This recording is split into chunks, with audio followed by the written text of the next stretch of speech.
Happy Lent to you today. Yes, that is correct. Fat Tuesday is over. Mardi Gras is over.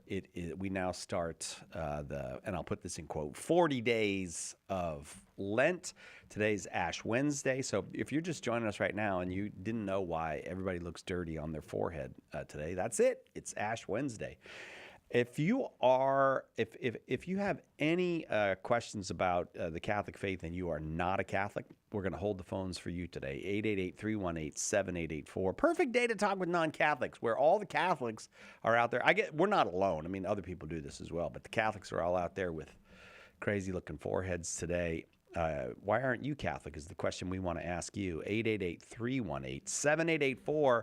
Look at him, Joe Heschmeyer, with the beautiful dark black ashes. My ashes are almost all gone because I am the most rubbing my forehead, scratching my face person on the earth. So it's embarrassing to me. I look like I didn't even go to Mass today, Joe. Yeah, my kids, one of them didn't make it even 10 minutes into Mass after receiving ashes before he'd accidentally wiped them off and then was disappointed. So yeah, I understand, but you know what I think I rested my head on my hand during Mass. I think at one point I was like, so I'm like falling asleep during Mass. I'm like your 5-year-old as far as my ability to keep the ashes. And then you know what? I got to say, Catholics are very helpful. They yell at you about it. Oh, you ruined your ashes already. I don't know how you're yelling at me is helping. It's just a thing. It happened. But yep. All right, let me ask you something before we get started. Let me just say one thing real quick. Okay. Like I said, ashes to ashes, because we don't really have them. They're Lent. Oh my gosh! You stopped the show for that. I needed to share it. I didn't want it to. You wanted to make a Lent I thought pun? If Bender is going to make a clip, he's going to think that's too dumb to include, and I feel very strongly that I need to tell the radio. He's definitely going to say that's too dumb to include. I think, as a matter of fact, he fell asleep while you were saying it. He's sleeping right now. Rubbed his ashes right off. Yeah. Let me ask you this then, because here I am. We're sitting in Mass today. It was beautiful. So lots of kids came, families, and all that here to the chapel at Catholic Answers. A wonderful priest came and celebrated Mass for us. Then here comes the reading for the gospel, and Jesus is really direct. Stop showing off with your public prayer. Stop showing off with your public wash your face, anoint your head. Because look, the one who's drawing attention to themselves or him or herself is already rewarded. He says several times they already have their reward, or he already got his reward. Then we all walk out of the chapel with a giant black mark on our forehead like we're trying to show off to everybody. How can we Catholics get away with this? Yeah, it's great because on the surface, it looks like we are being flagrantly hypocritical. Like not just violating what the gospel tells us to do, but actually having that be the gospel reading of that day. But surely the church isn't just like, we don't care what the Bible says, here's the reading. Please don't call me Shirley. Obviously, something else is going on. And the important thing is, Jesus says in Matthew 6, verse 1, beware of practicing your piety before men in order to be seen by them. Oh, yeah? It does not mean that practicing your piety before men is automatically wrong. The question is, what are your motives for doing so? Because the motives of the hypocrites was that they wanted to impress the people around them. And Ash Wednesday is not about impressing other people with, how holy you are or anything like this. Quite the contrary. The point of Ash Wednesday is a public acknowledgement that I'm a sinner.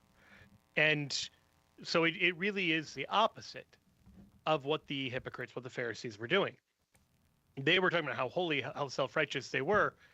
We are doing the opposite. Now, I think it's important to recognize Matthew 6, which talks about not performing your piety before men in order to be seen by them, comes half a chapter after Matthew 5, verse 16, which says, let your light so shine before men that they may see your good works and give glory to your Father who's in heaven. So within this very short span of time, we're told, basically, there are times and places where it's good to do good works that you can be seen by others, where you want to do the right thing and you want to inspire other people. if you've ever raised kids, there are times where you're very intentional about, getting on your knees and praying by your bed so that your kids can see you pray. Like, you want to both do the right thing and you want to set a good example by doing the right thing. That's not what Jesus is condemning in Matthew 6. What Jesus is condemning in Matthew 6 is doing the right thing to try to impress other people so they'll be pleased with you, rather than to set a good example by your good works so that they'll give glory to your Father who's in heaven. So in both Matthew 5 and in Matthew 6, Jesus talks about times where we might think, oh, maybe we should do this pious work publicly. And he tells us to do it when it's going to lead people to give glory to our Father in heaven, and not to do it if we're just trying to get their accolades so that we can be seen by them, and our reward is just the acclaim of others. So by all means, you should embrace Ash Wednesday. You should have ashes on your forehead, but you should do it for the right reasons. If you're doing it to show how pious you are, you're missing the point of Ash Wednesday. If you're doing it as a call to conversion, to lead people into right relationship with our Father in heaven, then it's good and you should do it. I got to be honest with you, Joe. I feel like I'm mixed. Like, do you see what I'm saying? What you're doing? Yeah, like when I think about my motives, I'm like, yeah, my motives are always a little bit mixed. I do want to give glory to God. I'd also kind of like people to think, oh, look at Mr. Holy Pants over there. That's I'm kind of I don't know.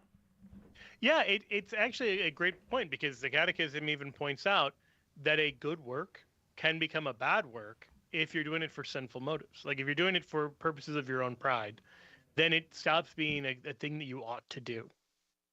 And so we want to talk about it in these two senses. One, it is perfectly acceptable for you to have a mix of motives, some of them better than others. That's absolutely normal. You can go to work because we're spreading the gospel, but also because it's a lot of fun, but also because you want to feed your family. All of those things can be true at once. Right. Not every motive has to be the highest, purest motive. That's not a requirement, and that would be a heavy burden we wouldn't want to impose on anyone. However, while you can have higher and lower motives, you should never be led by sinful motives. And so if you cross that line into a sinful desire to win the acclaim of others, like the hypocrites have, where you want to seem holier than you really are, and you want to give a false impression of yourself, that's when it becomes a problem. Wonderful. But the mere fact, even the fact that you want to be held in good esteem by others, is not by itself bad, unless you're willing to be a hypocrite to get there. You're willing to, be self-righteous or present one image publicly while you're a very different person internally. Yeah. Those kind of things, that's when it becomes problematic. Got it. All right. Why aren't you Catholic? That's our question for the callers today. 888-318-7884. Joe Heschmeyer, our guest. And I'm going to go right to Mackenzie in Pasco, Washington. I always like it when Mackenzie calls. Welcome back, Mackenzie. Go ahead with your, well, I guess I shouldn't say go ahead with your question. I have a question for you. Why aren't you Catholic? Well, there's one thing I would like to point out, given this whole Ash Wednesday thing. There's actually more than one holiday that's going on right now. The night before Ramadan started and the day before the Lunar New Year started, so it's really interesting. Given that, to my question, Jesus did say that you cannot serve both God and money.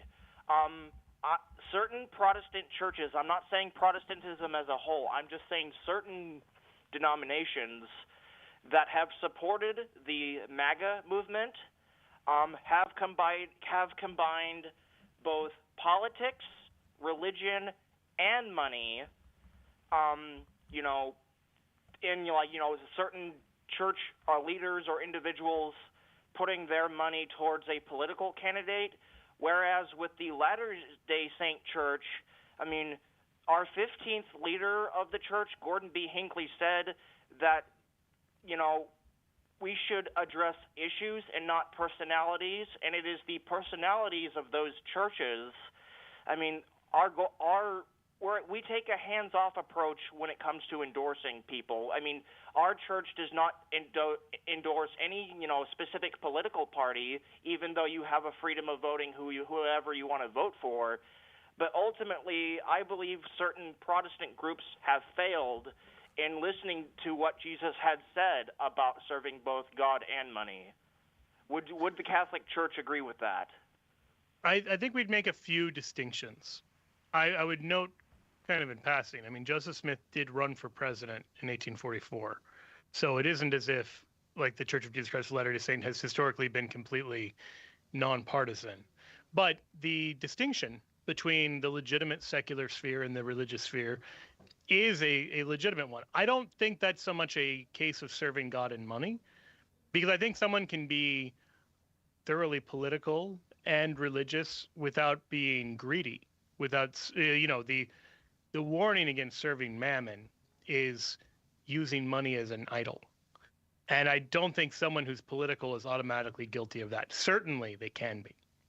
And certainly there can be another danger, which is that you're putting your trust in princes, that you're trying to establish authority through, mere earthly power. And that, to the exclusion of God, is a terrible error and even a temptation. If you think about the temptations that Jesus faces in his first Lent, one of them, the devil says, if you'll worship me, I'll give you all this power and authority on earth. That if we sacrifice our fidelity to Christ and his kingdom for earthly power, then that is a terrible bargain. We've exchanged God for something radically, infinitely inferior to God. And, in some way, shape, or form, that's always the temptation with sin. Trade God for some earthly delight. The flip side to that, though, is that all power, as Romans 12 tells us, all authority comes from God. I said Romans 12, Romans 13. In Romans 13, St. Paul says, there's no authority except from God, and those that exist have been instituted by God. So that's why he tells us to be subject to the governing authorities. But in a democracy, that means that we should, we have a duty in a democracy to participate in the ways, because we're part of the governing structure of the country. Like it or not, like the nature of a democracy is that it is ruled by the demos. And so we are called as part of the people to help rule the country. And like all authority, this is ultimately instituted by God. And so we have to use that in a responsible way. I would suggest that if you're using that in a way that is blindly partisan, where you're just down the line, I always agree with party A, I never agree with party B, that's probably not a good sign, because it's very unlikely that any earthly political party is just going to happen to match up with God on everything. And so it would seem in that case that you've allowed yourself to be catechized by a worldly political movement more than by your faith and more than by the church. And so it's fine for Christians to be political. It's fine for Christians to have an opinion about how a just ordered society ought to look. But the caveats there are, number one, our ultimate orientation towards the world comes from Jesus Christ. It doesn't come from any political party. And number two, our help is in the name of the Lord who made heaven and earth. We're not putting our trust in princes. You can say this candidate, this issue, whatever, is more in keeping with a Christian worldview. But if you're imagining you could, inaugurate the kingdom of God by voting the right way, then you've fallen for a very dangerous error. And the Catechism actually connects that particular error to the error of the Antichrist, of trying to create a kind of earthly Christ with a millenarianism kind of movement. So we would say, yeah, very much watch out for that, of making politics, like anything else, a god. Does that make sense, Mackenzie? Yeah, but I would also say that, God created man, but eventually, even to the present day, I believe that the government has gotten to a point that the established laws in place, they've subverted certain things.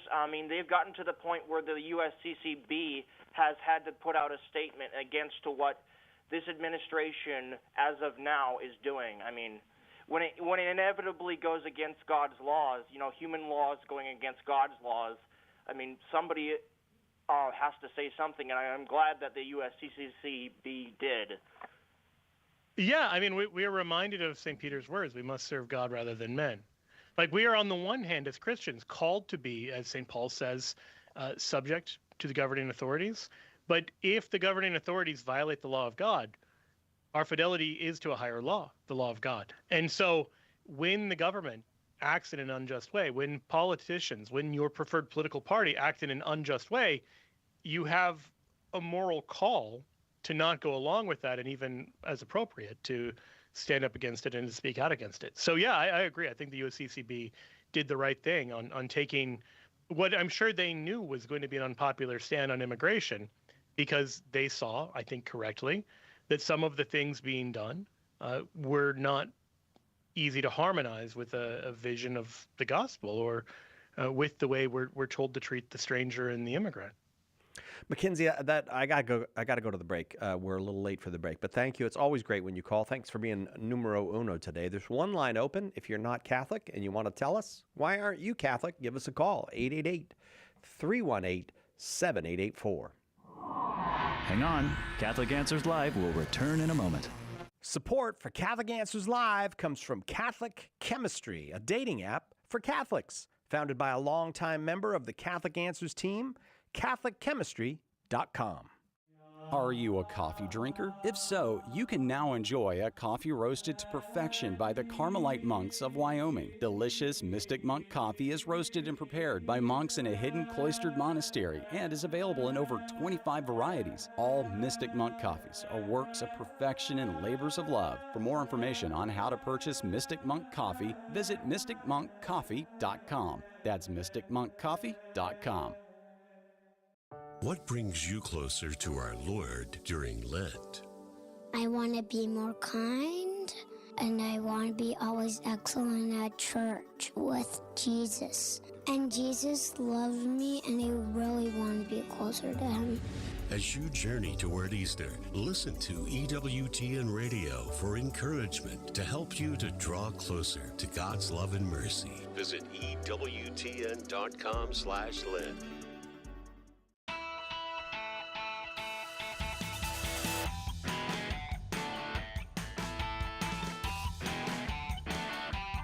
Welcome back to Catholic Answers Live. Joe Heschmeyer is our guest, and you are welcome to call 888-318-7884. If you're not Catholic, we're holding the lines for you. Heading off to, where we go now? Omaha, Nebraska. Fred in Omaha, Nebraska. Fred, why aren't you Catholic? Hi. Hi. Can you hear me okay? Very well. Yeah. All right. Thanks for taking my call. So my concern is actually the phrase of the question. When you ask someone, why aren't you this, it does come off as somewhat off-putting and condescending. I would argue maybe a better question would be, who inspired you, or what inspired you to pursue your faith, your path of faith, if it's not Catholicism? That's a good question as well. It's just it's a totally different question. Yeah, no, because it's different. It's a different spin than saying, why aren't you this? Because, for example, I work with a lot of Catholics and non-Catholics and different faiths, and for a lot of them, it's very much time of the culture. They were born into this faith, whether it be Islam, Judaism, Lutheranism, Presbyterianism, whatever. And obviously, if I were to start the question, why aren't you Catholic? Well, I would come up as kind of insulting or condescending if I were to ask them, hey, who inspired you to pursue this faith? Let's say I ask a chaplain, hey, chaplain, who inspired you? What inspired you to become a chaplain in this denomination? And I'm sure they'll tell me their spiritual journey and how God inspired them, how they felt called to serve their country and to serve God and so on and their fellow community. Versus I were to say to them, hey, chaplain, why aren't you Catholic? Well, he or she's going to look at me kind of funny, and it's like, what kind of question is that? Yeah, so I think it's a totally fair thing to ask. The question is meant to be, I think, a little bit of a challenge to say, so we'll put it like this. If someone is a Protestant, the nature of what it is they're protesting is in relation to Catholicism. So to be a Protestant in a coherent way, you have to have some sense of why you're not Catholic. Whereas Catholicism was never a reaction or a protest against anything else. So a Catholic doesn't need to know Methodism exists in order to be a Catholic. But a Protestant needs to know that Catholicism exists to even understand why they exist as a protest movement. Like it's right there in the name. So there is in Protestantism a rejection or a challenge or a desire to reform Catholicism. This is what it means to be Reformed Christian or Protestant or any of these things. Like they are acknowledging in the name that they are breaking away from or attempting to reform or fix or somehow responding to this other thing. They're an offshoot. They're a sect. They aren't a thing that exists of themselves. Like you couldn't talk of Protestantism without Catholicism.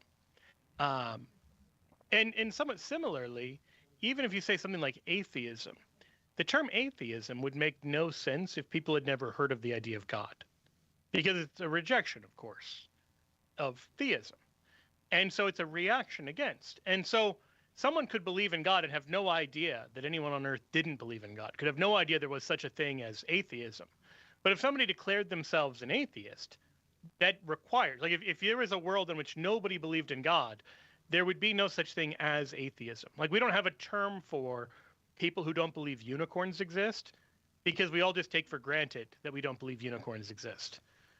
But atheism as a movement, as a philosophical system, as a set of beliefs, exists in response to theism. So it makes sense to ask an atheist, like, why are you not a theist? Why are you, because they've defined themselves in a way that is in opposition. So you're right. Like some people might be offended by the term. I don't think it's offensive to ask people who are one thing why they're not something else. And I don't think it's offensive to invite people to say, hey, I believe Jesus Christ is who he says he is. I believe he really did rise from the dead. I believe he really did found a church. I believe that church really is visible and structured. And I believe he really does want all of us to be part of it. I don't think there's anything in there that's offensive.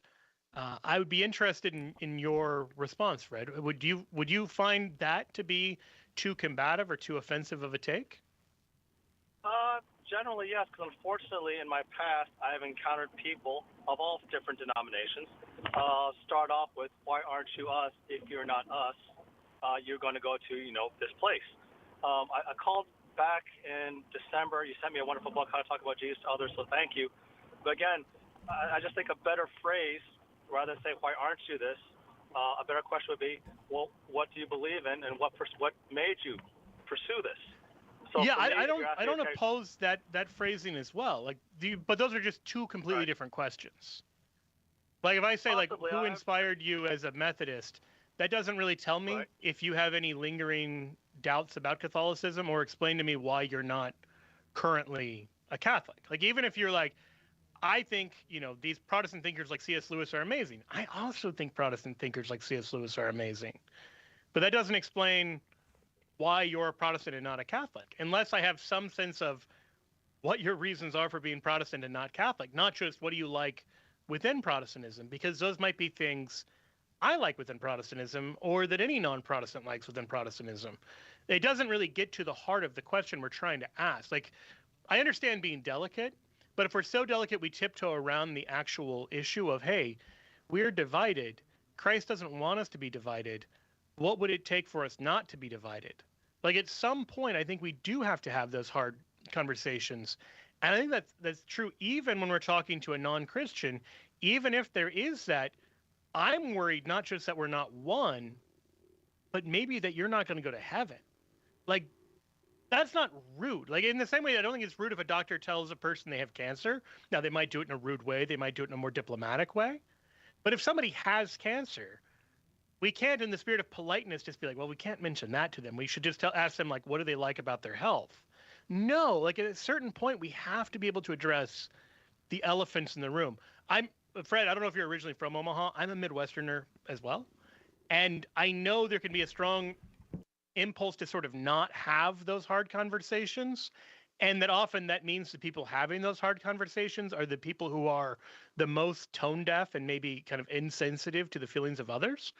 But I think that's a reason for people who have maybe more of an awareness of other people's feelings to have the hard conversations, but in a gentle and charitable and loving way. Like, I don't think it's either or. I don't think it's either you just yell at somebody or you just avoid the hard issues. Well, So you asked my perspective why I pursue one faith, one Christian faith over Catholicism. It came down to the example and which community was more welcoming than the other. I will say, when I grew up in the Northeast and in my time in the military, the best examples were from Christian chaplains, Christian community of different denominations working together, both in the military and in the regular community. And unfortunately, some of the worst examples and some of the ones who built the most walls to block people out of their community, unfortunately, in my experience, at We that hope that moment, one of the things that we communicate here at Catholic Answers Live is that our Catholic faith allows us to be fully serious about all the problems we encounter in the church and in the world, but it also lets us have light hearts and maybe even mix in a bit of fun, and that is exactly what our good friend Joe Heschmeyer does in his popular podcast, Shameless Popery. You should check it out at shamelessjoe.com. Joe's got a deep grasp of the faith, morals, the teachings of the church, all that, but he's also got a witty conversational style. He entertains and he informs, but you will leave equipped to better answer the most common challenges, misconceptions, and questions about the Catholic faith. He's got insightful guests, he does on-air debates, and he takes a close look into all the things that you want to know about as a Catholic living today. You'll walk away knowledgeable and filled with joy. Look for Joe on his YouTube channel. Check him out at shamelessjoe.com or wherever you get your podcasts. And if you like what you hear, become a patron. Throughout history, some Catholics have been among the worst kind of villains, right? Or were they? In Cancelled, historian Steve Weidenkopf digs into the lives and controversies of some of these Catholics whose reputations have been blackened, often unfairly. He takes on the anti-Catholic versions of history and defends not only these figures, but the faith they represent. Order your copy of Cancelled today at shop.catholic.com or ask for it at a good Catholic bookstore near you. What is the Catholic Church? Everybody seems to have an opinion, but the church never quite fits into the boxes people try to make for it. In The Faith Unboxed, author Andrew Petiprin looks at some of the most common boxes people put the Catholic Church in and explains why they don't fit. In doing so, he brings us closer to what the church really is, the institution founded by Christ. Order The Faith Unboxed today at shop.catholic.com or ask for it at a good Catholic bookstore near you.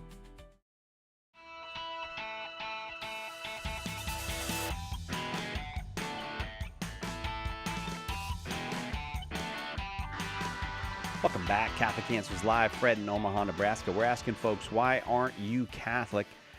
Fred was clear he doesn't like the question, and I do think it's a little different to ask the question on a radio program. I just don't walk up to people in airports and go, why aren't you Catholic?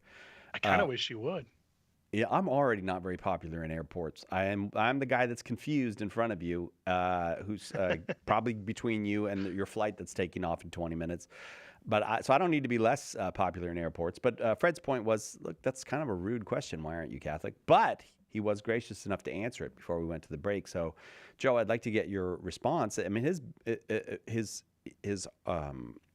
assertion was, look, he's in the military, and the best examples of Christianity were non-Catholic chaplains, not Catholics. Yeah, I think it's an understandable reason, first of all, Fred. I had a question about that, though, because I actually had a couple questions. One, it sounded like you were comparing chaplains to ordinary Catholics, and I sort of think that's hopefully a bit of a stacked deck, meaning hopefully chaplains are being taken from amongst the best examples of Christianity any particular, church or denomination can provide. Like, I would hope the Catholic chaplain is better behaved than the random Catholic enlistee. I mean, I would hope he's well behaved too, but I would hope that the priest isn't worse behaved. So I suppose I did wonder about that comparison where you seem to be saying you met bad Catholic laymen and good Protestant chaplains, but you seem like you could kind of do the same thing the other way around of being like, well, I met some, bad Protestant soldiers and good Catholic chaplains. Maybe you didn't have that experience. But then the second thing, and just hearing about your story about kind of the welcome, it's a good reminder to us as Catholics of taking welcome and hospitality very seriously. But I'm curious, from your perspective, if there's a limit to it. Does truth enter the equation at all for you? Meaning, one of the things that separates the different denominations of Protestantism from the Catholic Church are questions of doctrine, questions on which there's a right or wrong answer. Is your decision to just sort of go with the people you find the most friendly and welcoming, rather than to maybe explore the truth of the questions being disputed? No, it was them emphasizing the gospel, because I attended multiple services in the course of my career. Now, part of it's also frame of reference. By the time I met these chaplains, I was a little more mature in my faith. When I met those poor examples, that was in my early years when my faith was still forming. And unfortunately, their faith was still forming. Unfortunately, those individuals or those community, whatever you call it, were choosing to build walls over bridges. So it's just one of those things. I guess it goes back to frame of reference. When you're younger, you're impressionable. It makes a very profound negative impression. You're older, you're mature. You meet, as you say, the best. But yes, they did talk about the gospel many times. And any questions about, the nature of what again, I'm former military, I'm retired military. But again, any question I brought up about ethics or what have not, it came down to, yes, it was based on the gospel. The chaplains I met with, both Catholic and Protestant, all basically said, almost all Christians can pretty much believe in grace. And the big difference is, okay, where do you go about with sanctification? And that's where you see the differences in interpretation of gospel, and et cetera, on the path of sanctification. And I having spoken to chaplains of different denominations, to include Catholic priests, I can see how the differences are there. Yeah. Okay, well, I don't want to ask why you aren't Catholic, but it sounds like maybe there are implicit within your answer, maybe there are doctrines you think Protestants get right and Catholics get wrong? Okay, so actually, I'm actually a blending of the two in a strange way. Okay. I attend Mass. I do belong to a Christian church, but I do attend Mass. I get a blessing. I don't get communion. I don't get Catholic communion. Okay. I follow the Jesuit. I was educated and trained in Jesuit charisms. I follow Jesuit charisms heavily, of pure personalis, seeking God in everything I see, both good and bad, and when I set facts in life, and I try and find God in all things. I also do practice the Magus to push myself physically and mentally for the more, and of course, if I have those in need, yes, I pray for them. I also, and if they are Catholic, I am respectful of their beliefs, and I do pray to specific saints on their behalf, in addition to praying to God. Interesting. That is a hybrid. That is that's quite the blend. It seems like you sort of line up in a very unique place spiritually. Is that fair to say? Yes, because unfortunately, I've seen the good, the bad, and the ugly, unfortunately, and it's just one of those things. I have the benefit of attending Mass regularly. I have the benefit of attending a Christian service. I've had the benefit. When you say Christian, do you mean Protestant, or are you saying you don't think Catholics are Christian? Oh, okay. No. It's a Protestant service. Okay, got it. Okay. Yeah, but generally speaking, I go back to when I was an advisor in Iraq. I go back to what the Muslims called me. The Muslims in the Iraqi army did not call me a Catholic or a Lutheran or a Presbyterian. They said, you are an honorable Christian. Well, that's nice. And it's good that they recognized you as honorable. Yes, and that was the highest compliment I could ever received at that time when I was deployed. Yeah. I suppose I would just ask on your journey what role you see for the visible church and how you think that question of what the visible church should look like is meant to be resolved by Christian standards. I'm not sure. That's the hard part, because I am seeing as a simple, member of the community, there are schisms within different parishes in the Catholic Church over various social justice issues. Okay. You go to one parish, their view on, let's just say, LGBTQ, that umbrella, is different from parish to parish within the Catholic within the church. I was like, wow, okay. I mean, it's not for me to judge. I'm just observing. Wow, okay. This one priest has one view of hate the sin but don't condemn the sinner, and I've seen and read about other priests who have a much more hardline approach. And then, unfortunately, I've heard rhetoric from would-be Christian leaders who is very violent to the point where they want to take LGBTQ and be violent toward them because of who they are. You're saying like you've seen that from Catholic priests or just from various people who No, are... not Catholic priests. Okay. Okay, so like, for example, the Westboro Baptist Church, for example. Oh, yeah. I went to school in Topeka. I'm familiar with them very well. I'm sure you've exposed to see the vitriol they put out. I've gotten some nasty emails from them directly, yeah. Yeah, exactly. So, what they have toward fellow Christians, to Catholics, to anyone not them, to LGBTQ, it is just vile what they say, for example. No disagreement there. Yeah. So, okay, so, well, look, it's interesting. You seem like you're in a unique spot, and it seems like you're someone who tries to find the good in everybody, which is good. I worry that you can find yourself in a place where you make kind of an ideal out of sitting on the fence and not having a side, so to speak, and that the call of Christianity includes a call for the flock to be one. Like in John 10, Jesus says that he's coming to gather the flock, so there can be one flock with one shepherd. And if our solution there is we're each doing our own thing, and we might appreciate what somebody else is doing, but we're all kind of on our own journeys pretty independently, my concern is that that's not actual faithfulness to what Jesus is calling us to. Like when he prays that all will be one as he and the Father are one, I think he wants more from us. Now, I think you're absolutely right that that's not just a call for every Christian to be part of the Catholic Church. I think that also includes a call for us to subordinate our own political preferences and private views to what the Church tells us. Because otherwise you can have this situation where you have not full-on schism, but at least you can have factionalization of the kind that St. Paul warns against in 1 Corinthians 1.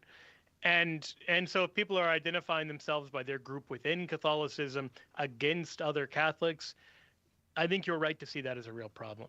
So I don't know if I can move the needle for you at all, Fred, but I would say maybe just work on that question of like when Jesus comes, one of the things he's here to do is gather the lost tribes of Israel, gather all of the sheep of the flock into one. Like this is very clearly one of the Old Testament prophecies about the Messiah. This is very clearly one of the messianic claims Jesus makes about himself in places like John 10 and in John 17.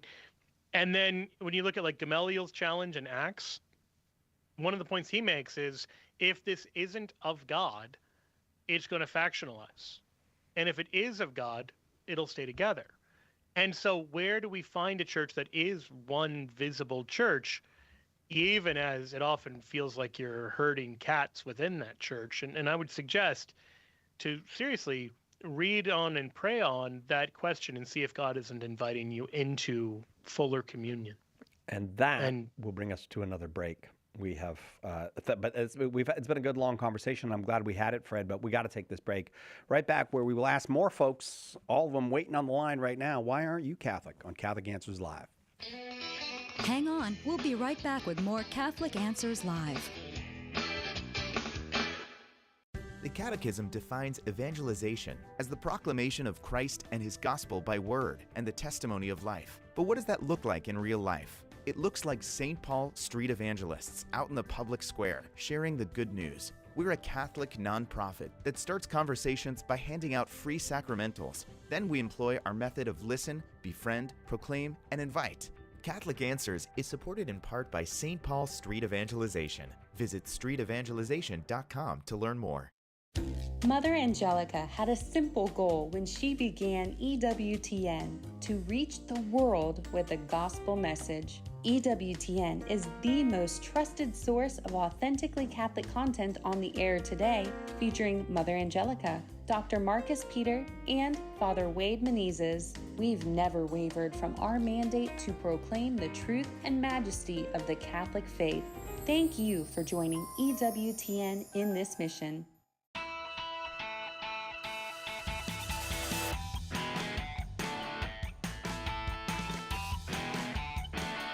I have to say these are some of our best shows, and I'm always grateful to the people who are willing to call and tell us why they're not Catholic. It does make for great radio, and we just enjoy the conversations as well. Justin is in Colorado listening on the Catholic Answers app. You've got the app, Justin, and you're not Catholic. Why aren't you Catholic? The reason I'm not Catholic is because I was not born Catholic.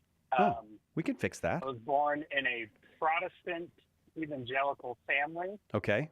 And then I committed one of the few mortal sins that anti-Catholics recognize, and that is marrying a Catholic. Oh, man. So I've been They were going to say reading the church fathers. Catholicism. Well, yeah, so it started with realizing that sola scriptura doesn't really work. But so I'm slowly working through different issues. And at first, the Pope was not a problem. It wasn't a hard pill to swallow.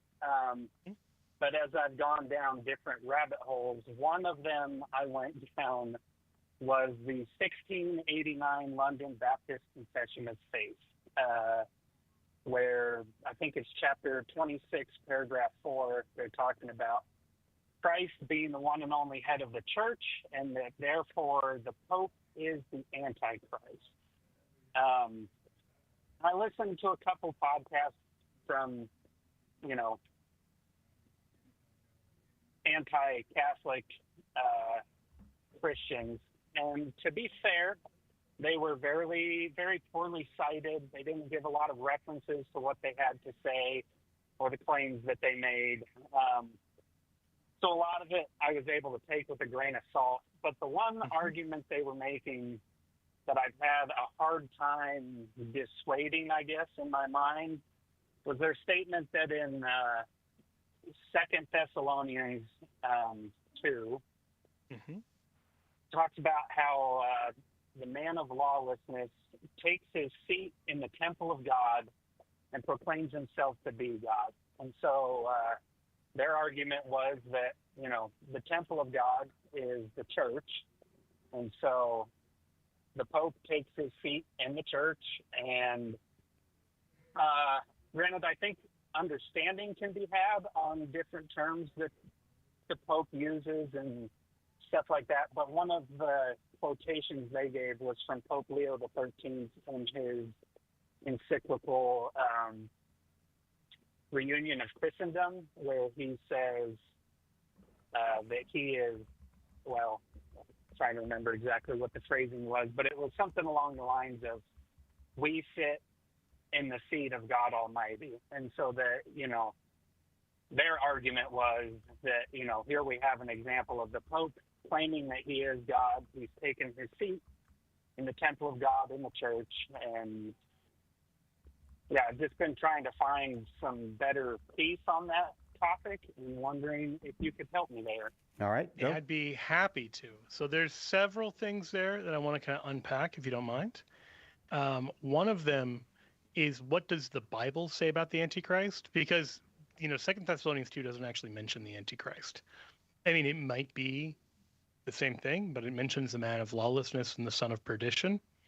Now, one thing that should be clear is it would be very strange to call the Pope the man of lawlessness. Like, one of the big raps against Catholicism is we have too many laws and too many rules. And so there's not this spirit of you can reject the law of God. So in other words, to view the authority of the Pope as being associated with lawlessness seems like we're just ignoring what the Bible actually says, even in 2 Thessalonians 2. Additionally, when the term Antichrist is used, it's only used by John, and it's only used in 1st and 2nd John. And he says, 1 John 2:18, "Children, it is now the last hour. You've heard that Antichrist is coming. So now many Antichrists have come. Therefore, we know that it is the last hour." Then in 1 John 2:22, just a few verses later, it says, "Who is the liar but he who denies that that Jesus is the Christ? This is the Antichrist, he who denies the Father and the Son." So a good test of, is the Pope the Antichrist? Does he deny the Father and the Son? No, he doesn't. Then 1 John 4, he says, by this you know the Spirit of God. Every spirit which confesses that Jesus Christ has come in the flesh is of God, and every spirit which does not confess Jesus is not of God. This is the spirit of Antichrist, of which you heard that it was coming, and now it is in the world already. Well, does the Pope say Jesus is not of God? Well, no, he doesn't. He clearly teaches that Jesus comes from God, which is the Spirit of God at work, not the spirit of the Antichrist. So again, like every time you see the term Antichrist, it doesn't sound remotely like anything the Pope is saying or doing. Then the last part is 2 John chapter 1, verse 7. For many deceivers have gone out into the world, men who will not acknowledge the coming of Jesus Christ in the flesh. Such a one is the deceiver and the Antichrist. So the last hallmark is somebody who denies the incarnation. Does the Pope deny the incarnation? He doesn't. So it's very clear that if you go with what Scripture says about the Antichrist, rather than what, London Baptists say about the Antichrist, that just doesn't sound remotely similar.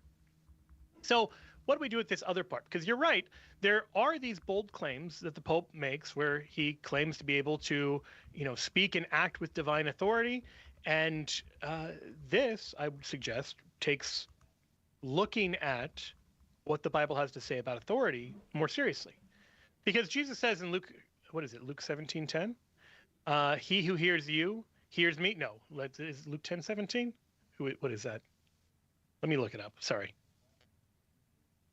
Luke 10:16, excuse me. He who hears you hears me, and he who rejects you rejects me, and he who rejects me rejects him who sent me. That's what Jesus says to those who he's sending out in his name. So you've got Jesus, who isn't the Father, but is sent by the Father, acting with the authority of the Father. He says in Matthew 28 that all authority in heaven and on earth has been given to him, meaning by the Father. And then he sends out his disciples and says, go therefore and make disciples of all nations. So there are people that Jesus sends into the world with divine authority, not because they're God, but because God sent them out. The Father sent Jesus with the authority of the Father.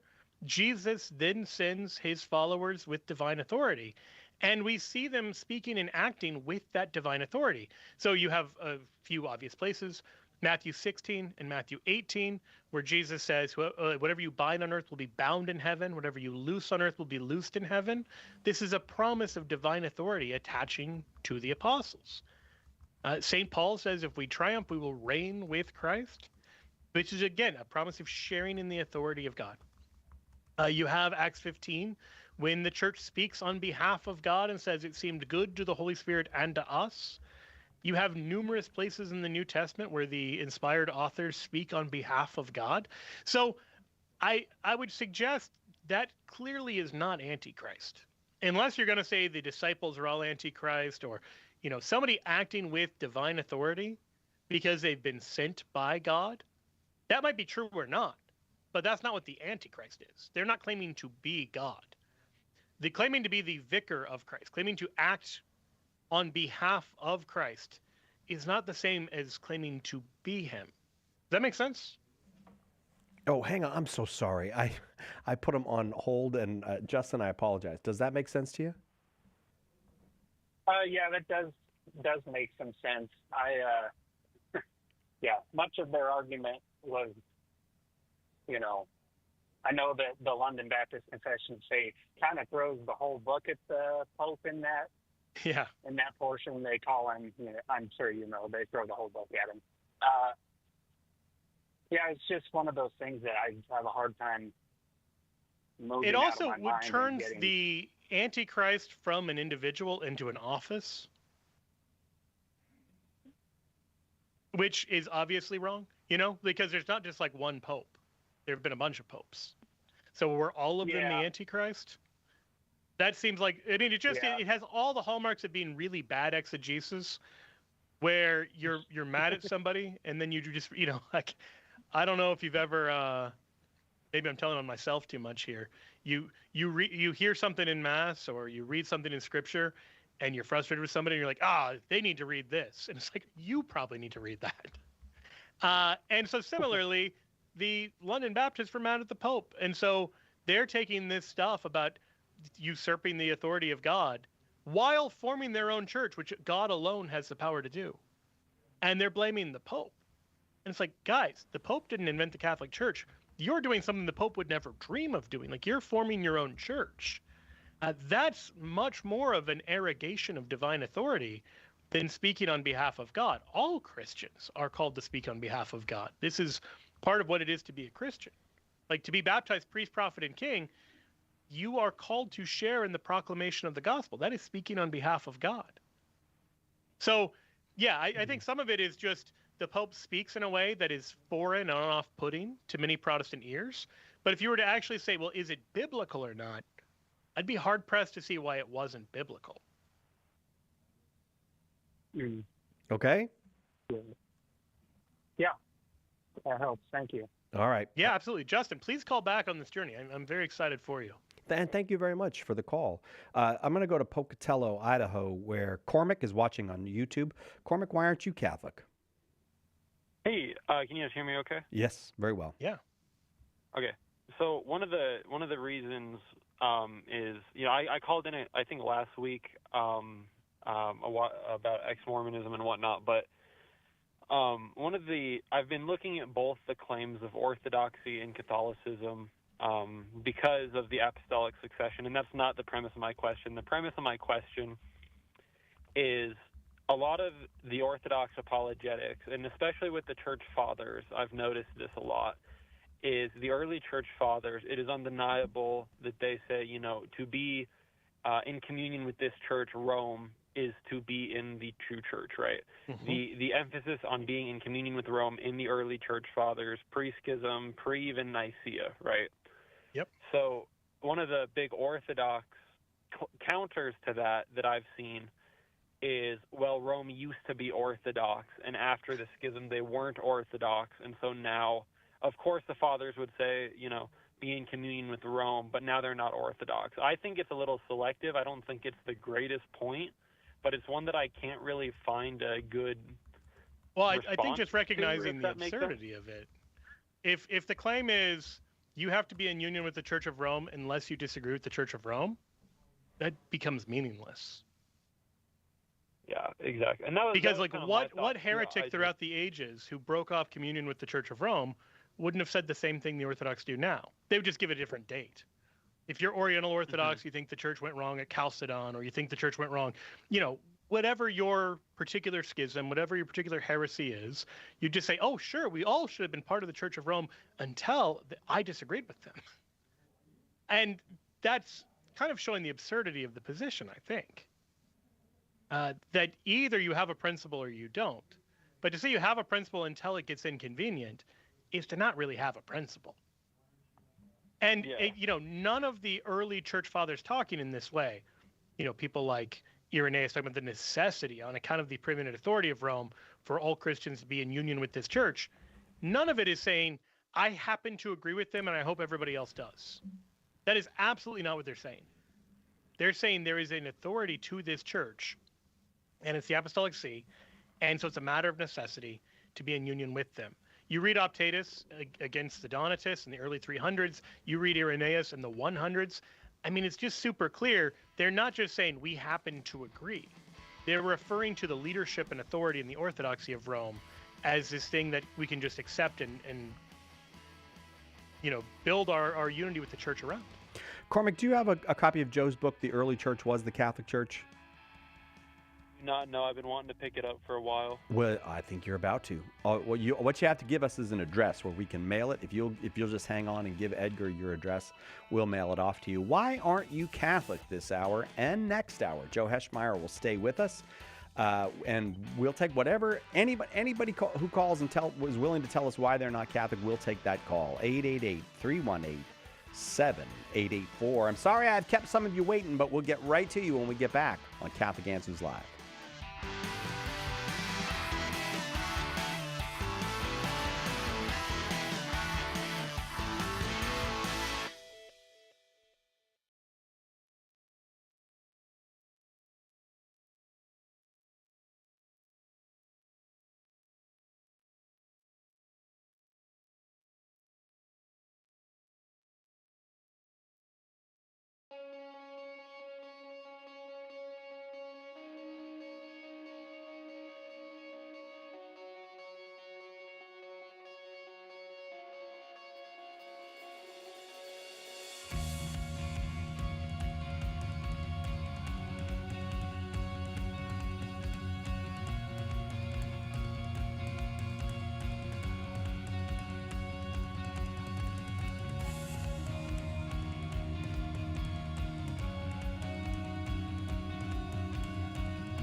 Welcome back. Catholic Answers Live. Why aren't you Catholic? That's our question today, and every single line is full. Lots of gracious people willing to call and tell us why they're not Catholic, and we do appreciate it. Joe Heschmeyer is our guest. Welcome back, Joe. Good to be back. Your ashes still look better than my ashes. Oh, thank you. I really messed mine up. Like, I don't think you can even see them anymore. So sad. I would just say this for people listening. I am skeptical of people who take pictures of themselves with their ashes, because then it does seem like, what are we doing here? Oh, really? But if you're going to do that and you're going to post it online, you got to tag it hashtag. Oh, no, he did like not. hashtag. That's two. He opened the last hour. Darren, can we get a better guess? He opened the last hour with a pun about ashes. Hashtag. Yeah, I like the Catholic Netflix new series, Ash Wednesday. I don't know what that means. They have a series called Wednesday. Never mind. Oh, that's right. Wednesday is the little girl from Wednesday Addams. Yeah, I don't know. Yeah, I'm stretching at this point. At this point you're stretching. Before it was good, is what you're saying, but now it's become a stretch. Oh, the other okay. ones were very judiciously chosen. Now I'm just going for quality. Thanks for clarifying that. 888-318-7884 is the number. Let's just go to Edmond, Canada. Mike in Edmond, Canada. We'll stop all of our tomfoolery and ask you, why aren't you Catholic, Mike? I originally was. Okay. I was baptized. Okay. Because my father was a Catholic, and he was in the Air Force, and he at the time, and so I was baptized originally as a Catholic, and then he left the church, and I was raised in basically a not a secular, not necessarily atheist home, and then later in life I became I gravitated to Protestant churches, several, and then in the last 10 or 15 years I've been, I think, more of a Calvinist Reformed Christian, which I appreciated more than Arminianism, because I found Calvinism to be more disciplined, more rational, and it moved away from kind of a feel-goodism, and it's a little more like you talked about earlier. At some point, you have to say a sin is a sin, and you can't coddle it. It is what it is, and Calvinism tends to look at human beings in that way, and I found that like the mainline churches, which are more Arminian, not that I want to get into that, it's a big theological discussion, but nevertheless, my view of it was that they tend to be a little more to the feel-good side, and that's not what I was kind of looking for or whatever, and that may be the root of the problem, and why I'm feeling drawn back to the Catholic Church now. Because it's it's not me looking for a church. I mean, and in some senses, like I understand there are sometimes different parishes. I get it. There's some whatever. You do that, but if you're looking to find God that makes you happy, then you're not really looking for God. You're and you're looking for something for yourself, I think. And you're not looking for your faith. But for some reason lately, in the last little while, I'm not sure where it began or what it was, but I found more and more drawn to Catholic apps or Catholic commentary, etc., and to just finding that it. I'm not sure what it is. I really can't explain it. But here's a weird thing that I've always thought of. I've never had a hostility to the Catholic Church. I know a lot of Protestant and some friends of mine have some almost open hostility. I never have had it. I've always believed that ultimately theology is not what determines your salvation. Ultimately, so I've never had it, like those Catholics are, next to the Antichrist, or it's a satanic church, or whatever it is, right? People describe it as. Right. I've never felt that way anyway. So, but I have always felt, if I was to describe the Catholic Church off and on, I would say I refer to it as Holy Mother Church.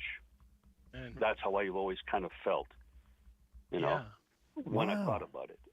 It sounds like a seed was planted in you in your baptism.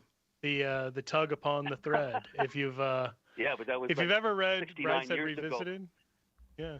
It's like, so God decided to wait 69 years. Yeah, I'll plant. That's nothing for him. When was Isaac born? Like Abraham was an old man. You've got years ahead of you before. That's. Yeah. That's part of the providence of God, and He'll use all of that. Like, there's no wasted time with God. I think this is. Let me just say this on this point, because you've definitely had a journey, and it sounds like your journey's been hard in some ways. Like I am sure, without you having to say it, like your dad leaving the church and growing up without that sense of what we're here for and purpose and all of that, like without having that rootedness, I'm sure that there were some hard moments in your 69 years. But I'm also confident that God worked through them and is working through them and is taking every part of your journey, from your dad having you baptized to your journey through evangelicalism and Calvinism, in a way that he's not done with you yet. So I'm curious into how all of those things are going to come together. But I suspect that he is going to use them, like to have I guess maybe put it this way, to have the rigorous mind of a Calvinist, to have the warm heart of an evangelical, to have all these things kind of brought together makes one a good Catholic. To have this combination of faith and reason, to have the union of head and heart, like these are all things. So it could be, with some of us, it just took us longer for God to sort us out. And so maybe it just took you 69 years for God to work on you and to say, all right, now you're ready. John the Baptist, seriously, he never enters the church in the fullness. And we don't know why. Like, Christ doesn't seem to invite him. Other people he invites at these seemingly strange times. Yeah, go ahead. But there is a terrific Protestant pastor who was discussing in a sermon, it's on a video, not a pastor that I listened to at a church I attended, but he was just talking about the thief on the cross, and how he and whether you're Protestant or Catholic, the story was he found interesting because he said the guy never attended the Bible study. He never doesn't know about the theology of justification or anything like that, or whatever. The sacraments, and that, like, he would have looked at you like, I have no idea what you're talking about. And so he said, like, the man ultimately was told by Christ on the cross, you're going to be with me today, irrespective of, So, like, that guy was probably a pretty unsavory character until he was on the cross. And then, he, for whatever reasons, the one thief, things didn't work out so well for him. True. But for the thief who Jesus said, you will be with me today in paradise, again, it depends on the individual and and like you say, what God does. I accept Jesus Christ as Lord and Savior. I accept the existence of God. I know that God is what he is, and I know that there's, many, many times during the week, during a month, during a year, I sit back and think, he's doing it again. Like, I know he's working. I know it, because it's just, there's no such thing as a coincidence with him. But I found lately, by investigating more Catholicism, a lot of the things that people say is really weird, like the rosary. That's so weird. But when you have it explained to you, when you have a lot of the sacraments explained to you, they're not weird at all. They're actually Yeah, just that's right. The rosary is actually an excellent disciplinary way to focus you on your spiritual needs and also your spiritual requirements, because I think a lot of times people tend to think that it's all about being spiritual. It's also about obedience. God told the Israelite people, "You are my children, but the deal is you have to follow my commandments. And if you don't, well, it's like your own children. What's going to happen? They're going to be punished." Yeah, there's a lot there, but I think I would say this. It seems like God is at work stirring up something within you, and that you have rightly discerned that this is a movement in the direction of Catholicism, and that you're finding that confirmed the more you look into it. Is that a fair description? Yeah. Yeah, Yeah, I would say so. keep being faithful to that. The point, the most important point that comes to my mind is to ask the question: before the Reformation, let's say, okay, the church had been around, Christianity had been around for 1,500 years, as specifically as Christianity, okay. And so my question would be, and maybe this is the point some people haven't thought of. I'm not that original that I'm a genius, but for 1,500 years, there was no Protestantism, there was no Calvinism. There were various heresies in that. But for 1,500 years, like if you're a Catholic and that's you're going to hell because you're a Catholic or something like that or whatever, then to me the question would be, well, what's happened to everybody for 1,500 years? Right. Or maybe a slightly different way to put it is, if God wanted us all to be Methodist, Baptist, whatever, why did he not make that clearer? Why did no one seem to know that for 15, 16, 17, 1900 years? And if he doesn't care which type of Protestant you are, why doesn't he? It seems very strange that he'd be like, choose one of these 10 options. I don't really care. I want you all to be one, but just choose one of those 10. Like, what are we doing here? So it makes, like, the Catholic claim to be the one true church strikes many people as arrogant or offensive. And it would be arrogant if it was a church that we'd built ourselves. If you could point to some reformer who built the Catholic Church, yeah, that'd be arrogant. But as a matter of fact, if we can say, look, here's a good amount of historical evidence that we really do go back to the time of Jesus, and Jesus wants us all to be part of the church, I don't think it's arrogant at all. And in fact, I think it's the only way you're going to ever get union within the church. Otherwise, you're going to have 1,000 different people who say, well, according to my read of scripture, we should go this way and not that way. And they're never going to agree. Yeah. I should probably take some other calls, but Mike, it is a blessing to talk to you. I'll tell you what, we'll take a very quick break and come back and take more calls then. Mike, I have to agree with Joe. What a blessing. We'll be right back with more. Why Aren't You Catholic on Catholic Answers Live. Stay with us for more Catholic Answers Live. Underwriting for Catholic Answers Live is provided by Magnificat. Published monthly, Magnificat features texts of daily Mass, prayers, articles, meditations, art commentaries, and more, in step with the liturgical rhythm of the Church, on the web at magnificat.com. The most original Catholic content is on EWTN Radio. Now, some people, they seem to be born angry. I mean, they're kicking and screaming from day one. And if you say something to them, they say, well, that's the way I was made. Applesauce. Nobody was made angry. Mother Angelica Live Classics. Every morning, 2 Eastern, on EWTN Radio.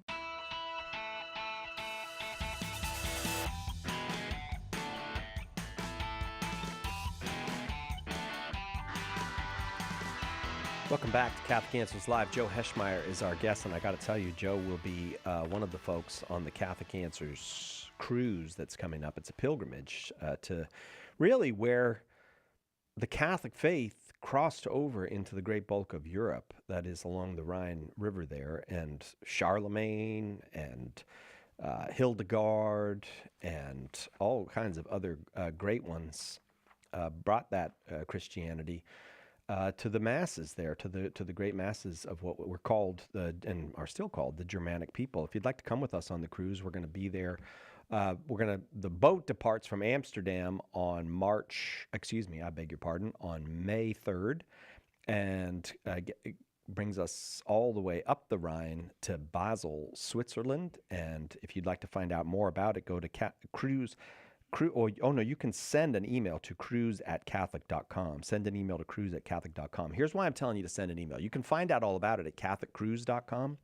But I'm telling you to send an email because there's just 9 cabins left. We have the whole boat, and a beautiful boat to go up the Rhine on.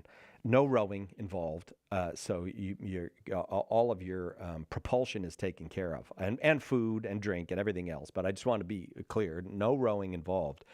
There's only 9 cabins left, and so what Jen told me was she'll make a deal with you on the remaining cabins if you contact her by sending an email to cruise@catholic.com. Cruise@catholic.com. We're going whether you come or not, but we'd love to fill up those last 9 cabins. Cruise@catholic.com. Send an email. Say to Jen, hey, Cy said you'll make a deal with me, and then see if she does. I'm pretty sure she's highly motivated because otherwise the cruise is full. We just love to have you in one of those last 9 cabins. Cruise@catholic.com. Send an email right now and Jen told me she'll get right back to you. I think she wants to get this done today. So cruise@catholic.com. You are coming though, Joe, right? I am. I'm coming. I was thinking of dumb slogans for it. Oh, no, I'm glad because you know what we were thinking? The power of Christ propels you.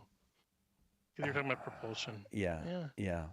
It's we had a meeting about should we get dumb slogans for this cruise or should we just for once try a cruise without dumb slogans? And we went the crazy route of we were going to do it without dumb slogans.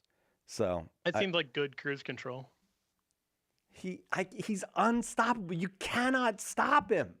It's amazing. I was holding my tongue on a cabin fever joke when you were talking about being down to 9 cabins. So, all right, Chris Check's coming. That's president of Catholic Answers. I'm going to be there, and Joe will be there. That's what we usually call the flannel panel. So come with us. Cruise@catholic.com is where you send your email today. Get in on one of those last 9 cabins. Hey, why aren't you Catholic? That's what we're asking, folks. And we're going to Fort Collins, Colorado right now, where Isaac has been patiently waiting. Isaac, thank you for waiting. Why aren't you Catholic? No Isaac? Line 3? I really want to... sorry, I was muted. That's my apology. Okay. That's all right. We kept you waiting so long. I can completely understand being muted. We're even now. I'm not sure it was the same amount of time. Yeah, right. Yeah. Yeah. Yeah, so I am becoming Catholic, but... basically, I have a brother who we were doing sort of a discussion on the topic of the canon of Scripture, and specifically Maccabees, where it talks about prayers for the dead. One of his objections to that was that even if we were to accept Maccabees as divine Scripture, we could only accept we couldn't accept the practice of prayers for the dead as a prescriptive practice, but more so it was a descriptive practice, something that was just happening and not something that was divinely revealed by God, because the whole point of the prophets was always to bring the Israelites back to the laws of Moses and to be faithful to the commandments of God. So therefore, we should not be praying for the dead because that's a descriptive practice in Maccabees, not a prescriptive one. I think if you read the actual passage, even though it's describing, it also has an implicit prescription. So here's what I mean by that. So this is 2 Maccabees 12 we're talking about. And so after the whole event where they pray for those who've fallen in combat, they take up a sin offering and everything else. It then says, beginning in verse 43, in doing this, he, Judas Maccabeus, acted very well and honorably, taking account of the resurrection. For if he were not expecting that those who had fallen would rise again, it would have been superfluous and foolish to pray for the dead. But if he was looking to the splendid reward that is laid up for those who fall asleep in godliness, it was a holy and pious thought. Therefore, he made atonement for the dead, that they might be delivered from their sin. So it's not just that he, because look, your brother is right. There are plenty of things that are described in Scripture that are bad. you read about somebody having a bunch of wives. That's not the Bible telling you to go have a bunch of wives. That's just describing somebody had a bunch of wives, or they killed somebody, or they did whatever. The mere fact something is described by itself doesn't mean it's good. But when they tell you it's a holy and pious thought, the person who did this acted very well and honorably, this is a sign that he believed in the resurrection, and so on, it's a lot harder to get around that, I would suggest. Does that make sense? Yeah. The other thing I would say is that we actually see praying for the dead outside of this passage as well. St. Paul does it in 2 Timothy. So, right. Okay. In 2 Timothy chapter 1, verse 16, we find his prayer for Onesiphorus. And now a little bit of background. There's actually a couple passages that mention him. Let's see. Well, 2 Timothy 1, verse 16, he says, "May the Lord grant mercy to the household of Onesiphorus, for he often refreshed me. He was not ashamed of my chains, but when he arrived in Rome, he searched for me eagerly and found me. May the Lord grant him to find mercy from the Lord on that day. And you well know all the service he rendered me at Ephesus." So notice, this is in the context where he greets other people like by name, but here he's asking for prayers, or asking for mercy, for the Lord to grant mercy to Onesiphorus' house. But then he asks, may the Lord grant him to find mercy from the Lord on that day.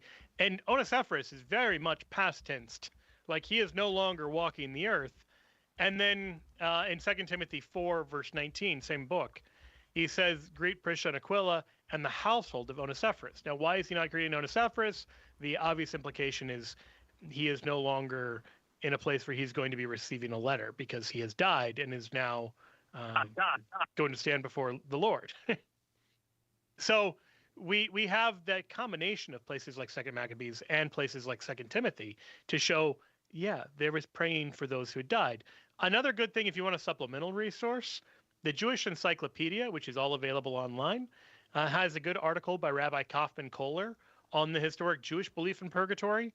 And to this day, the Jews have for thousands of years prayed for those who have died. And this is a standard part of the Jewish mourning practice.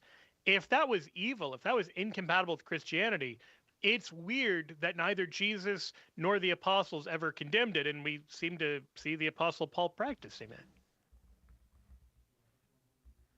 What do you think?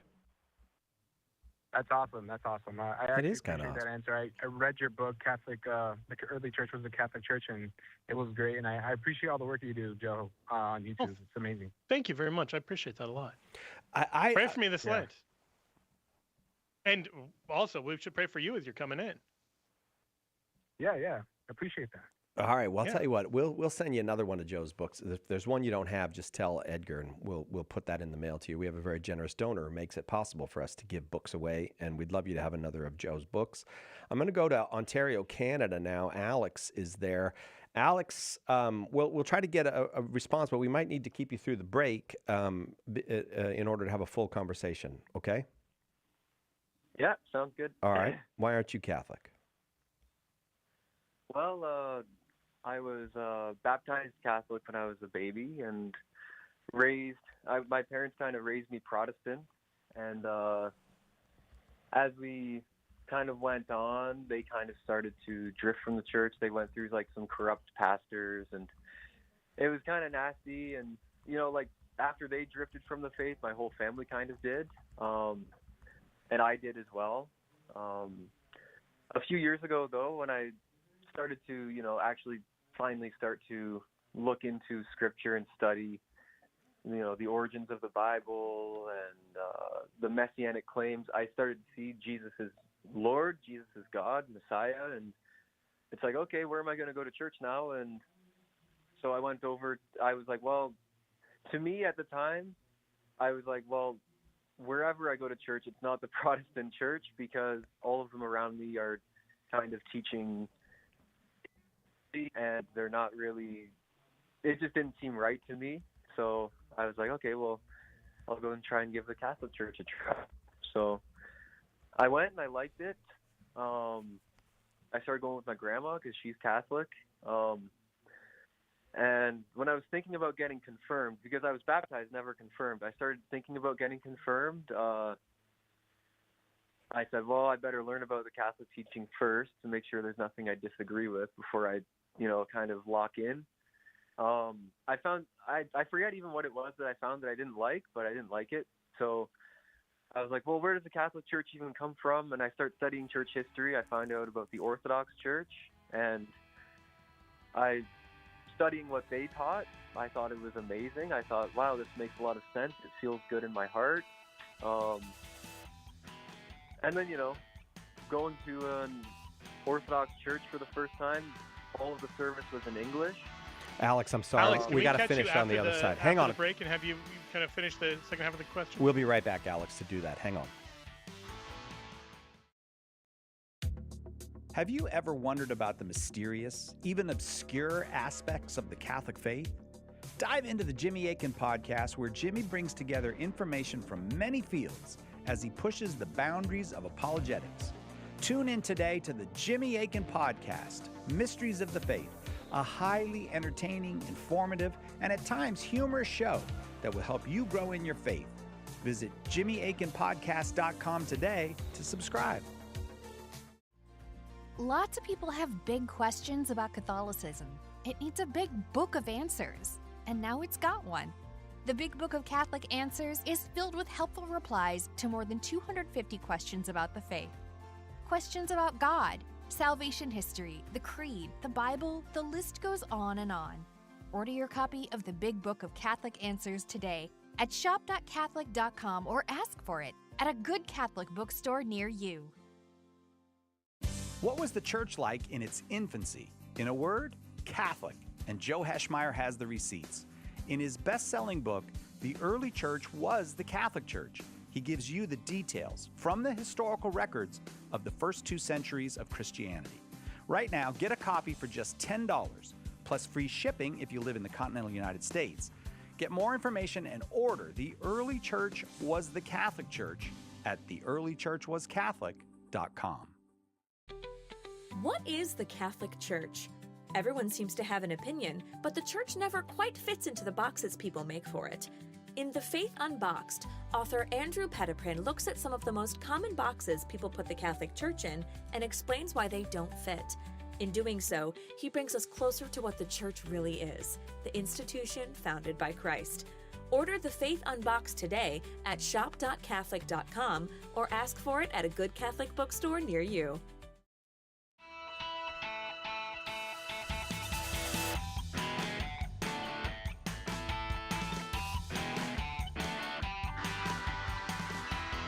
Welcome back, Catholic Answers Live. Why aren't you Catholic? That's what we're asking callers today, and we just love callers who will call and tell us. And Alex is in Ontario, Canada, and unfortunately, the break intervened there while Alex was telling us about why he is not Catholic.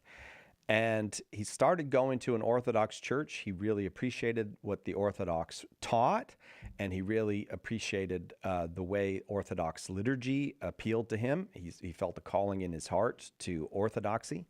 And Alex, did I get all of that right? Yeah. Sorry, I think I was supposed to be a bit more brief there. Oh, no, it That's wasn't all that. right. It was it was just the commercial. We have to go to that break. It wasn't you, Alex. Okay. But go ahead and. Well, yeah, no, that's pretty much where I'm at. So you're Orthodox now. I love the Orthodox Church. At some point, I ended up leaving. I left like halfway through my catechism and started looking around a bit more. I went into Protestant churches and studying Reformed theology, and then from there I started going into the Catholic Church, and then what do you know, I end up back at the Orthodox Church, and I've actually just a couple months ago I was chrismated, and it's been really great to take part in the sacraments and the Eucharist, and it's wonderful. But yeah, I guess I started looking into recently, looking into church history some more, and I honestly, looking back, it does seem very apparent to me that there is some special authority given to the Bishop of Rome from the beginning. You know, like I see it when I look into what was that one? That one schism. There was a schism between the East and the West once before, the Acacian schism. Okay. And like the formula of Hormisdas. Alex, and, it's you know, it's sounding to me like you're circling back towards the Catholic Church now, and so well, is that where you are? It's kind of confusing. Okay. It's not very simple because it kind of feels like circling back, but you know, I still feel like there are some problems in the Catholic Church, and it's also kind of like, okay, well, here's one thing. This is one of my reasons I was going to talk about initially was there was at the 7th Ecumenical Council some criteria for ecumenicity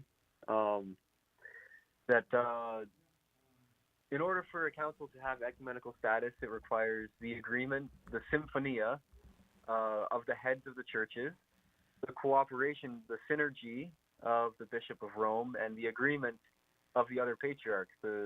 And this is another symphony word. So the agreement, the symphony with the patriarchs and the heads of the churches, and the synergy with the Bishop of Rome. So like the Bishop of Rome is obviously essential, but and I feel like this is kind of something that Orthodox kind of skim over and miss when they're talking about the requirements of ecumenical councils.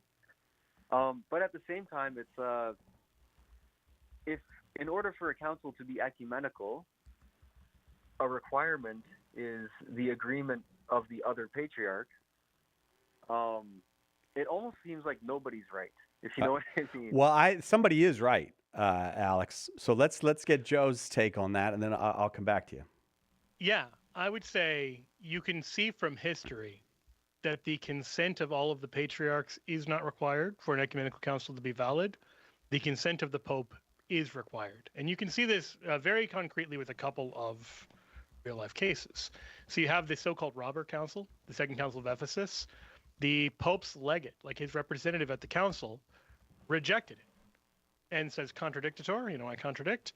And it's not regarded for that reason, and exclusively for that reason, as a valid council in the East or the West, by Catholics or by Orthodox. No one accepts it.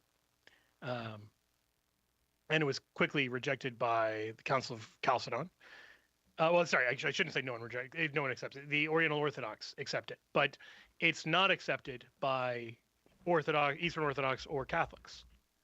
And if you say, well, patriarchs, the one patriarch did accept it, but the Pope rejected it. Then you go forward to the Council of Chalcedon, and the situation is the reverse. The Pope accepts it, and the patriarch in Alexandria rejects it. And you know what? We both accept that as a valid council, even though a patriarch disagreed with it. The council actually deposes a patriarch. And so if you were to say, does every patriarch have to accept a council to be valid? You're right. If that was the standard, you couldn't have any councils after the first two, after the first three, maybe. It's not a workable model on an Orthodox or a Catholic version of history. Like, it doesn't work for Oriental Orthodox, for Eastern Orthodox, for Catholicism. So that just doesn't work. If you say the thing that a council needs to have to know if it's a valid council or not is the acceptance of the Pope, that gives us a very clear list of which councils are binding councils. And so there is an actual way of navigating through history. Now, in a council, the Pope isn't just acting unilaterally, but it is nevertheless clearly the case that his acceptance is required in a way nobody else's is. There's a statement by St. Methodius in that I've only seen it quoted in secondary sources in Upon This Rock. And the line goes like this: because of his primacy, the Pontiff of Rome is not required to attend an ecumenical council, but without his participation, manifested by sending some subordinates, every ecumenical council is as non-existent, for it is he who presides over the council. Now, I know this is actually a dispute right now as to what it means to preside, etc., but the participation of the Pope was required. In a way, the participation of no other bishop or patriarch was required. You can go through history and find various sees, churches, patriarchates that weren't represented at various ecumenical councils that are still accepted. So, yeah, the notion that like a pentarchy has to agree is ahistorical and unworkable, or the notion that a council is only a council if everybody kind of accepts it, that doesn't work at all. So I think the thing that you're running up against is something that Archbishop Callistus Ware pointed out in his book, that the Orthodox generally agree there are 7 ecumenical councils, although you'll find some who say there are 8 or that there are 9. But if you ask, well, what makes an ecumenical council, there's no coherent Orthodox answer. You will find people who believe in receptionism, but that doesn't really work. And it becomes this question-begging exercise. Chalcedon is accepted by Catholics and Orthodox and not Oriental Orthodox. Does that count? Florence is accepted by Catholics and not Eastern Orthodox. Does that count? You know, like receptionism becomes this question-begging thing where one party to a schism doesn't like the Ecumenical Council that says they're wrong. So I would suggest that there is a principled reason to believe in Catholicism and the role of the Pope, and that he uses this authority in union with the brother bishops, but not in a way that you have to get a majority vote or, you know, a panel of 5 have to all agree for him to be able to act. It doesn't look like that, and we don't see that in history or any kind of theological justification. Like Peter doesn't have to wait for the other 11 to act, but there are still times when it makes sense for the 12 to act as one. What would you say to all that, Isaac? I know that was kind of long-winded on my end. Isaac? I think we lost him. Well, Isaac, if you get this and you want to follow up, we'd be happy to keep talking. You know what? Wait, we were on Alex. You and I both went to Isaac. Oh, I'm sorry. And we're talking to Alex. I said so Isaac we're and probably confusing the daylights out of him. Alex, did that all make sense to you? Can you hear me? We got you. Yeah. now This I can time hear is my fault on that one. Yeah, went with the wrong name, Alex. That was my Okay, you fault. can hear me. Yeah. Yes. Okay, good. I was trying to interject there. Maybe you're on a different channel or something. We're often on a different channel, man. That is not unique. So yeah, like I said, in response to what you said, thank you, by the way, for having me on and talking with me. This is great. Oh yeah, totally. But yeah, like I said, like looking into the Roman Catholic claims of authority, it does make a lot of sense. But I guess like this criteria for an ecumenical council given at the Seventh Ecumenical Council is kind of confusing at the same time looking at church history, because it's like, okay, so the conditions for an ecumenical council are 3 things. The agreement of the heads Sorry, of the real churches, quick, where are you getting that from? Because that is an Orthodox claim, but we would not actually accept that it's only if the other bishops agree. Wasn't this at the Seventh Ecumenical Council, Nicaea too?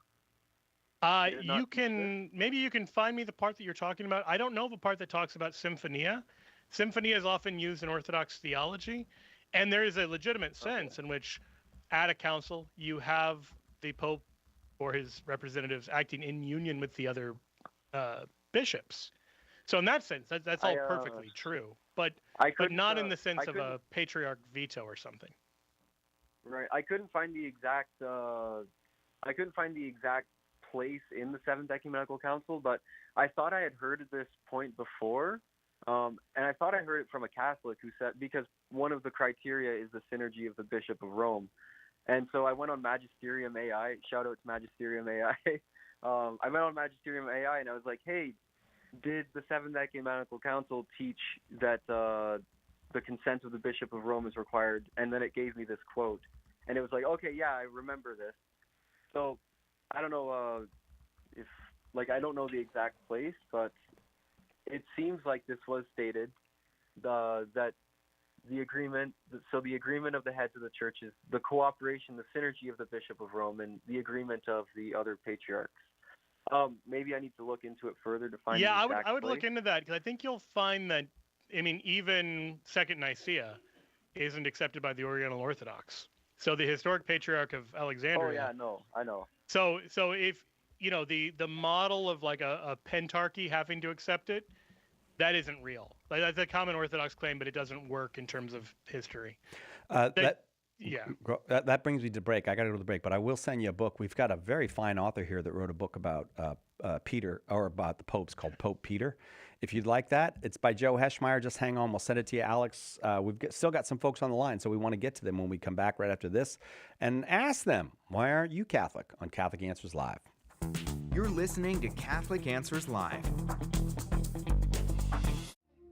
Underwriting for Catholic Answers Live is provided by Real Estate for Life. Real Estate for Life connects homebuyers and sellers to real estate agents while supporting pro-life organizations. On the web at realestateforlife.org.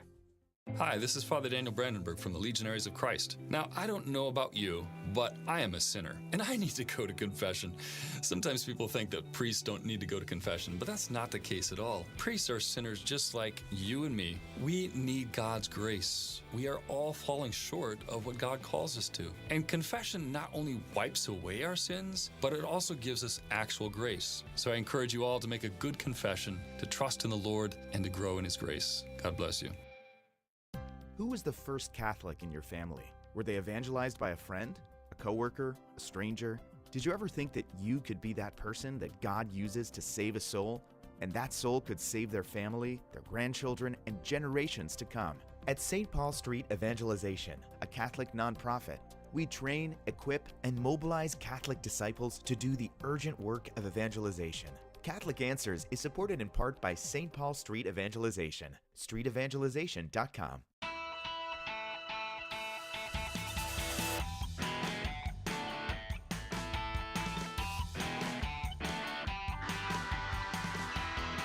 Why aren't you Catholic? That's our question for today. And as I said, still lots of folks on the line, so we want to get moving back to those calls. Joe Heschmeyer is our guest. And another Joe is in Texas watching on YouTube. Joe, thank you for waiting. Why aren't you Catholic? Hi, Joe. We've got you. Maybe you're on mute. I don't know, Joe. Or maybe we just bored you right to sleep. I don't know. We're having a time today. Good night, Joe. Joe, I'll tell you what I'm going to do. I'm not going to hang up on you. I'm going to come back to you in a sec. As soon as we figure out why we're not hearing what you're saying. Andrew's in Pittsburgh, Pennsylvania. Andrew, why aren't you Catholic? Well, I'm not a Roman Catholic because I believe in sola scriptura. I believe that all the things, all the doctrines, the church dogmas that's being taught must be examined on the basis of Scripture. But I do have one question for Joe, because I am curious what your response to it will be. So, for instance, from the Council of Constance, clearly it teaches that the General Council has authority directly from Christ. Even the Pope is bound to obey it. But that's a direct contradiction to Vatican I, which talks about the Pope has supreme authority. So, which one is it? That's my question. It's Vatican I. The Council of Constance, Vatican the I. part that you're quoting from with Haec Sancta, that's from before it was actually convened as an ecumenical council. So this is a complicated history, but let me do a quick summary. At the time, there were three different men claiming to be Pope. Only one of them really was the Pope. And the real Pope was the Pope of Rome. The anti-Pope in Pisa, John the 23rd, tried to convene the Council of Constance. And the idea was actually really good. The idea was, let's try to resolve this dispute about who the real Pope is. But the problem is the bishops there, which was a group of bishops who weren't an ecumenical council and didn't have any real claim to be an ecumenical council. They're a group of bishops called by an anti-Pope. They declared themselves to have authority over even the Pope. And in fact, they make a bunch of these claims about how, no, we're totally legitimate. We have our authority directly from Christ, precisely because, remember, the whole reason they're being convened is there's a dispute over who is the real Pope. And the guy who got them together is one of three claimants, and he's not the real Pope. So they risk cutting off their own authority by saying, like, well, the real pope's in Rome, and therefore we're not a real council. So to get around this, they lean heavy into what was already recognized as a heresy called conciliarism, which says that a council is above a pope. Now, none of that is binding on a Catholic, because what happens is partway through, the anti-pope from Pisa turns against them, and then the real pope in Rome, Gregory XII, reaches out and says, well, let's actually resolve this. And so they accept the terms. He then convenes the actual council, and so they're like partway through. It's very confusing because when you're reading the sessions, it sounds like it's I think it's session 14. Yeah, session 14. So the first 13 sessions aren't really an ecumenical council. The Pope didn't convene them. The Pope didn't accept them. He convenes the council in session 14. He gives it legitimacy, and everything from that point on we would treat as a binding ecumenical council, not anything before that. And including the fact that in the early sessions, they were referring to an anti-pope as the Pope. And in the later sessions, they're very clear they reject him as deposed. And then, the real Pope resigns so they can have a nice, clean papal election without different claimants out there. And then they're able to resolve what was called the Western Schism. So, yeah, the easy way around that is just to say, Haec Sancta is not actually binding church teaching. So at the time of the Council of Constance, when there were three popes, allegedly there were three popes in the... There were three claimants, yeah. Okay. So upon what authority do you epistemologically say that, that... the Roman line was the right line the entire time. The whole dispute at the heart of the papal schism was this. The cardinals had together at an actual council, or, they'd gotten together, a conclave, papal conclave. They'd elected the Pope, then had buyer's remorse afterwards, and they didn't like the Pope they'd elected, and they tried to elect a new Pope, but the office wasn't vacant. It's like getting married, deciding you don't like your wife, and then trying to get married again. It doesn't work like that. So you can do that and then say, well, I've got two wives, I don't know what to do. I'm going to go get a third wife and start over. That's essentially what they did at the Council of Pisa, which wasn't a real council. That's, in a nutshell, what happens here with the Western Schism. There was a real Pope in Rome. They decided they didn't like him, so a group of cardinals decided to try to elect their own guy in France. And then some other cardinals decided in Pisa that that's not a good idea, and so they decided to elect their own guy. I mean, it was a mess. But as a matter of principle, if the office isn't empty, you can't fill it. Okay? Yeah. Okay. Yes. So the Roman line makes perfect sense in terms of just logic, and is also the one that the Catholic Church would clearly point to today. The reason that we had a Pope John the 23rd in the 20th century is there was never a real Pope John the 23rd back in the 15th century. Yeah, I would love to read this more. And can you point to me the source where this indicates that you said for the first 14 sessions that there was not a legitimate Pope present? Yeah, actually, if you pull up the canons of the Council of Constance on papal encyclicals online, it has an introduction kind of explaining the really confusing history of it and getting into that. But additionally, after that at the Council of Basel, there's a reference to this as well, that the church doesn't teach conciliarism. It was the very next council, just clarifying Haec Sancta. If you read the decree, it doesn't specify Haec Sancta. It just says basically if you read the decrees of the Council of Constance as endorsing conciliarism, this is not the teaching of the church. Okay. Yeah. All right. And I guess, yeah. Go ahead. If you want, like 4 months ago, I did a video called My Response to Redeemed Zoomer's 14 Catholic Contradictions, where I go into more depth on that, and I look at some of the documents on the history there. Okay. All right. Thanks for that. Thank you. Yeah, I'm absolutely. going to give you one more question from Jonathan, who was in Los Angeles and couldn't stay on the line.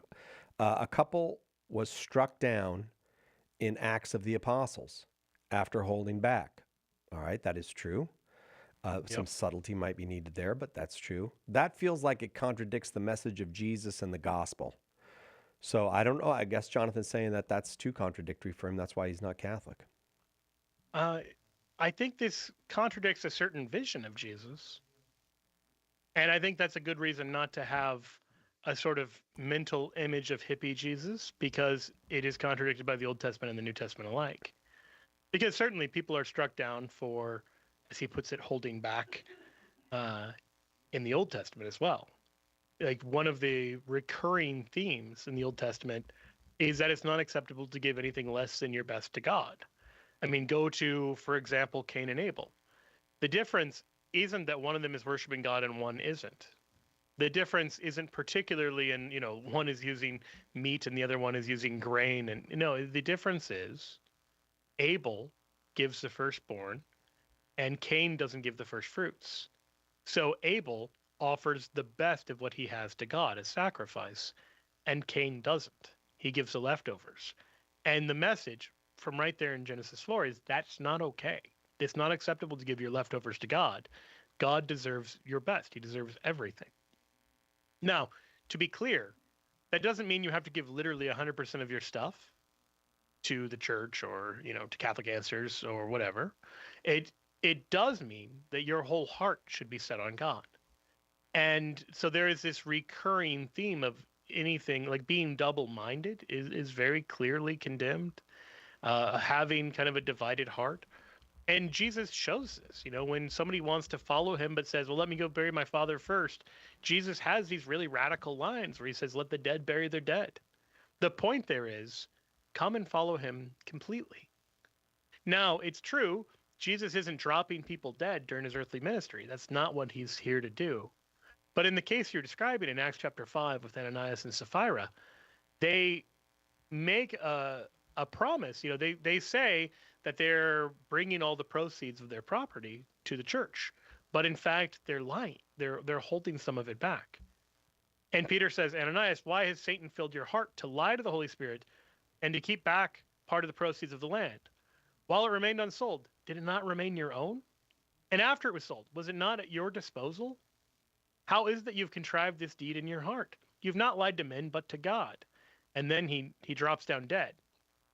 So he is not struck down by Peter, but there is that sense in which he confronted with what he has done. Either God strikes him down or he dies of panic or shock or shame or whatever else. Like he falls down dead. And the same thing happens to his wife afterwards. But notice even there, the Acts of the Apostles is very clear. The issue is they could have done whatever they wanted with their private property. And when they sold it, they could do whatever they want with that. Mm-hmm. No one said they had to give 100% to the church. But if you're going to say you're giving 100% and then you're not, why would you lie to God? Like, what are you doing there? That is the kind of stupidity that they were about. And then they dropped dead. So I would say this. Very clearly, you should give everything to God. And by all means, if you're claiming that you're giving everything financially or some other way, and you're lying about it and you know it, stop doing that, because that's an insane thing to do. It'd be better just to say, I'm not going to do that, than to say you're doing it while consciously not doing it. Maybe that's good Lenten advice. Yeah. Don't pretend you're doing some Lenten penance you're not doing to try to impress people. And we kind of end where we start. Like, isn't that funny? Don't do this for the sake of other people. It came around full circle from the very beginning of the show. Joe, thank you very much for the 2 hours. I do appreciate it. I feel that I let you down a little bit because I didn't talk about shameless popery, even though some of the callers did. But look up shameless popery. Find out what Joe is doing. It's magnificent stuff. It's available to everybody there. You can check out his YouTube page. You can go wherever you get your podcasts. And if you want to come on the cruise, send an email to Jen, cruise@catholic.com. That'll do it for us. We'll see you next time, God willing, right here on Catholic Answers Live.